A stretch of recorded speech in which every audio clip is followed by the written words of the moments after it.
So again, as Jeff said, this is all based on our hard engineering and statistical projection, but it's pretty safe. I mean, we're relying on years of rainwater data within the area, so we're relatively secure in what these numbers will be. And I think if you can kind of look at those maps and see the numbers, we're not talking about a situation where a large amount of the year there's going to be this vast ponding depth of standing water in these basins. Anything that I know that has been said throughout the city that's to the contrary is inaccurate. What happens in the wintertime when it freezes and it gets real cold and all like that, and then it begins to melt? How does that impact these basins in the wintertime? Well, when it melts, that snow melt will go into these basins just like rainwater, and if everything is melting, then those soils will be melting as well, and it will soak into the ground. Okay. So it'll still function the same. The plants, won't be there. Now the plants do some work in the summer, so you won't have the plants taking up that water, but still the soils will be able to infiltrate that. So you feel stormwater. comfortable that they won't create no kind of situation with Zika and none of that in the summertime? There will be no standing water beyond roughly 24 hours.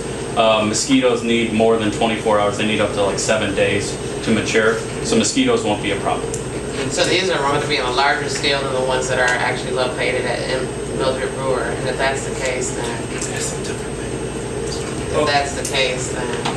it seems like they would be a little bit better off, because that's not as deep as what you're proposing. And we do a 3-to-1 slope as well, so it's not a drastic, decline. Well, it says here, Ohio Revised Code Section 1123.0 for playground and public spaces. Elaborate on that. What are we doing? This is the first piece. You need to see it. It says a playground or public space at 134 2nd Avenue, Ward 3. Mm-hmm. Well, the public space is just our green infrastructure. Yeah, I'm not sure about the playground language. Well, it's because it's either playground or public space for your zoning code. We don't. Per our zoning code. Right. This is all your zoning code. Yeah. So you allow residential and something else, and then. Now this goes before the Board of Zoning Appeal. Is that correct? This or does this not? It says down here, law director down here, section 1. Okay. It says that the council accepts the recommendation of BZA and grants the Northeast Ohio Sewer District per Ohio Revised Code 1123.03 a conditional use for playground and public space at 13404 2nd Avenue, Ward 3. So this is going to be developed into a playground or public space at that area. So basically, to answer their question, it's going before the BZA because they have to approve whatever. And they have. We have. So they made the recommendation. Right. So any playground or any kind of green infrastructure, the BZA is going to approve it. At their expense. They've already approved. Got We've it. gone before the BZA and the Architecture Review Board as well. Mm-hmm. Both of them. Okay. Nobody knew about this. Now let me ask you, is there any way that, because they are close to residential areas, that the residents will be able to get a look at some of the plans as far as the playground or what you plan to do? Or is that something that they would just have to come to city council to find that out? As far as any of yours. You mean in terms of like the basin drawings or some of these maps? I mean, we can provide those certainly. Okay, yeah. Your green infrastructure, we're like, these are kind of hard to really understand. Yeah. I mean, I understand that you're trying to make it as simplistic as possible, but to see maybe where a playground would be or where the plants would be or kind of like how that would look. You have to have some kind of. Can you share one of them? I want Mr. Holmes. Give one to Mr. Holmes. You got one? And I know, and I'll let Jeff speak to it as well, I know that in the time that we've been doing this project, we have a variety of images that show not only, that's kind of like a projection like you're saying, but we also have some images that are ideas of what the basins may look like. Kind of, our consultants have gone to that level of detail that show kind of projections of what they will be. I don't see any problem. We can provide those to residents, but you just understand it, Well, it hasn't been can built we yet. have It's council, we can get like something as far as what you propose it may look like so we can have a better idea. Yeah, and then Yeah, we brought those before with the 3D rendering, so I will provide those again. And I think those were also posted on your Facebook page as well. There's some in So- council office now, the ones you Yes. brought before. And Is so that those that would be- big packet you were talking about that we received? Yeah. Yes, yes. we Okay, had a because I whole- didn't see anything with like Well, showing that like. might have been, I'm not sure what the packet you're talking about, Okay. but we can send those over to you again. But as far as public amenities, we're offering a walking path around these features and also some benches. But as far as like playgrounds or anything, we are not going to be building any playgrounds. We will be Okay. having green space, there, and we So are. no, okay. No, but if partners were to present themselves that want to partner with us as far as playgrounds or any other amenities, then we can I'm look at certainly that. open to that. Yeah. What do you have to say about,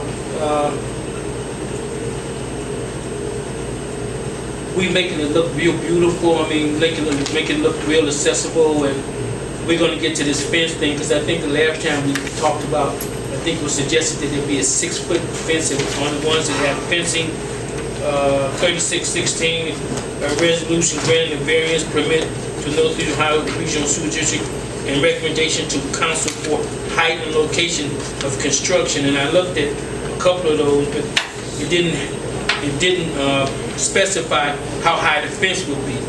So we can just, because most of them are basically the same with the basin, but the fence, I know that we discussed the 6-foot fence, didn't we, Joey? Something like that. Something.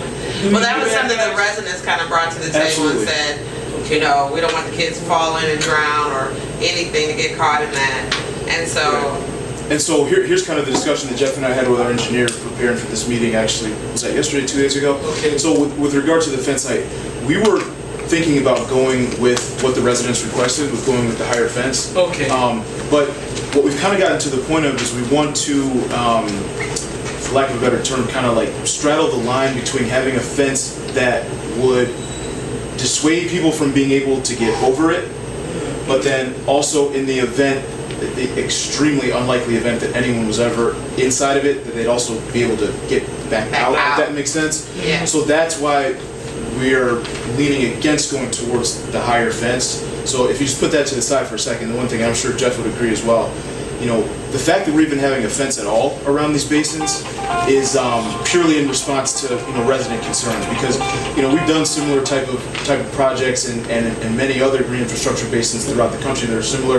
They're not fenced in, and that speaks to the fact that really there's not really a safety risk with these basins. But having said that, yeah, and we're following that. But in terms of not going with the higher fence, there's a reason for that. It's not because we're trying to skimp on anything. It's because we're trying to take every eventuality into account. The 1 in a million chance that someone is got in there and when it was raining they wouldn't even be able to get out. So. And it's not going to be like a flash flood thing, where if they were in there. But because there is a slope to it, that 6-foot fence all of a sudden becomes more of an 8-foot fence because they're sloped down.